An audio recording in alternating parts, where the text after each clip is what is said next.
जय श्री राम मित्रों। मैं आपका ज्योतिष मित्र राकेश पांडे आज आप लोग के समक्ष पुनः एक बहुत अच्छा ज्योतिषी सूत्र साझा करना चाहूँगा, जो कि जातक पारिजात से ही भावफल से लिया गया है। तो साथियों, हम और आप जब किसी भी भाव के फल को आकलन करते हैं तो हमें यह देखना पड़ता है कि उस भाव पे कैसे ग्रहों का प्रभाव है, उस भाव का स्वामी कहाँ गया है और उस भाव का कारक कैसी स्थिति में बैठा है। तो यदि स्वामी और कारक दोनों अच्छी स्थिति में बैठे हों, अच्छे प्रभाव में हों, भाव पे शुभ ग्रहों का प्रभाव हो, तो हमें समझ में आता है कि उस भाव का अच्छा फल मिलेगा। मान लेते हैं साथियों, हमें चतुर्थ भाव के ही फल के बारे में आकलन करना है। तो जैसा हम और आप जानते हैं कि चतुर्थ भाव से भूमि, भवन, वाहन, मकान, माता इत्यादि सभी चीज़ों के बारे में हम बता सकते हैं। तो चतुर्थ भाव पर जब अच्छे ग्रहों का प्रभाव हो, अच्छे ग्रह मतलब शुभ ग्रहों का प्रभाव हो और उसके स्वामी और कारक अच्छी स्थिति में बैठे हों, तो हमें यह समझ में आ जाता है कि चतुर्थ भाव के अच्छे फल जातक को प्राप्त होंगे। लेकिन जब उसका स्वामी और कारक अनिष्ट भावों में बैठ जाता है 6, 8, 12 में, तो फिर हमें यह समझना कठिन हो जाता है कि अब इस फल को कैसा फल मिलेगा, अच्छा फल मिलेगा कि खराब फल मिलेगा, कैसे समझें।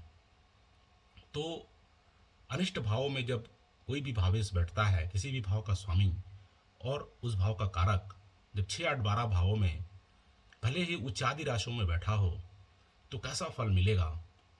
और केंद्र त्रिकोण में या लाभ भाव में यदि कोई भी भावेश बैठा हो, नीचादि राशि में बैठा हो, तब फिर कैसा फल मिलेगा। तो यहाँ पर यह बताना चाहा है कि जब कोई भावेश या कोई ग्रह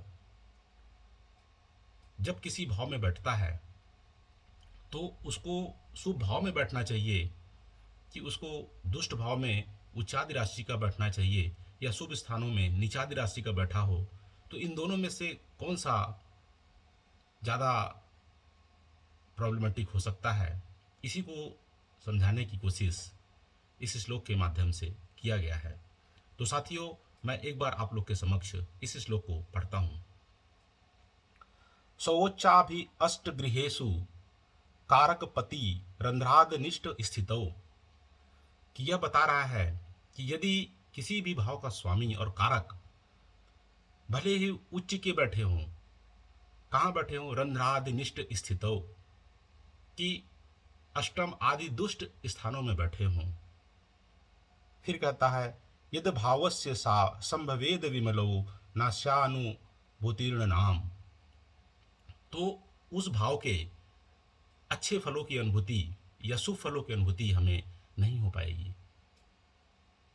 हम ऐसा सोचेंगे कि भावेश और कारक 6, 8, 12 में बैठा है, उच्च का बैठा है, तो शुभ फल मिल सकता है उस भाव से संबंधित। लेकिन चूंकि इस भावेश और कारक दोनों अनिष्ट स्थान में बैठा है, भले ही उच्च का बैठा हो, तब भी शुभ फल की अनुभूति नहीं होगी। थोड़े बहुत शुभ फल मिल सकते हैं, लेकिन उतने हमें नहीं मिल पाएंगे जितनी हम उम्मीद लगा लेंगे कि उच्च का ग्रह बैठा हुआ है 6, 8, 12 में, तो हमें बहुत अच्छा फल दे देगा। तो इस बात से हमें सावधान रहने की जरूरत है। फिर साथियों, अगला श्लोक यह बताता है कि यदि ग्रह केंद्र त्रिकोण या लाभ भाव में, शुभ भाव में नीच राशि का बैठा हो, तब कैसे समझें। तो कहता है नीचाघ्याश्रयतो बलौ शुभतरे लाभादि भावे स्थितौ यद भावाधिपकारकौ स विकलोप्यास्यानुभूतिर्वर्धेत, कि किसी भाव का स्वामी और उस भाव का कारक यदि दोनों ही एकादश आदि भावों में या शुभ भावों में, केंद्र त्रिकोण भाव को शुभ भाव कहा जाता है, तो इन भावों में भले ही नीच राशि का ही क्यों ना बैठा हो, लेकिन कैसा हो, बलवान हो। तो साथियों, ग्रह भले ही नीच राशि का बैठा हो, लेकिन वो बलवान हो सकता है। ग्रह का बल कितना है उसे हमें षड्बल से देखकर समझना चाहिए। और D9 चार्ट और अन्य वर्ग चार्टों में वो ग्रह किस स्थिति में है, उससे हमें ग्रह के बल समझ में आता है।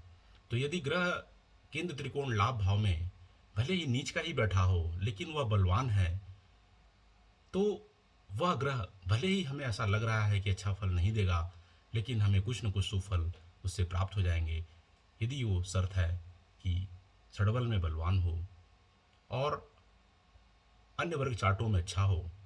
खास करके D9 में तो जरूर ही हमें एक बार चेक करना चाहिए कि ग्रह भले ही D1 में नीच का दिख रहा हो, लेकिन यदि D9 में उच्च का है, अच्छे स्थानों में बैठा है, तो फिर यही ग्रह अपने भाव का बहुत अच्छा फल कर देगा। जिस भाव का वह स्वामी है और उस जिसका कारक है, दोनों के ही वो फल को अच्छा करने का प्रयास करेगा।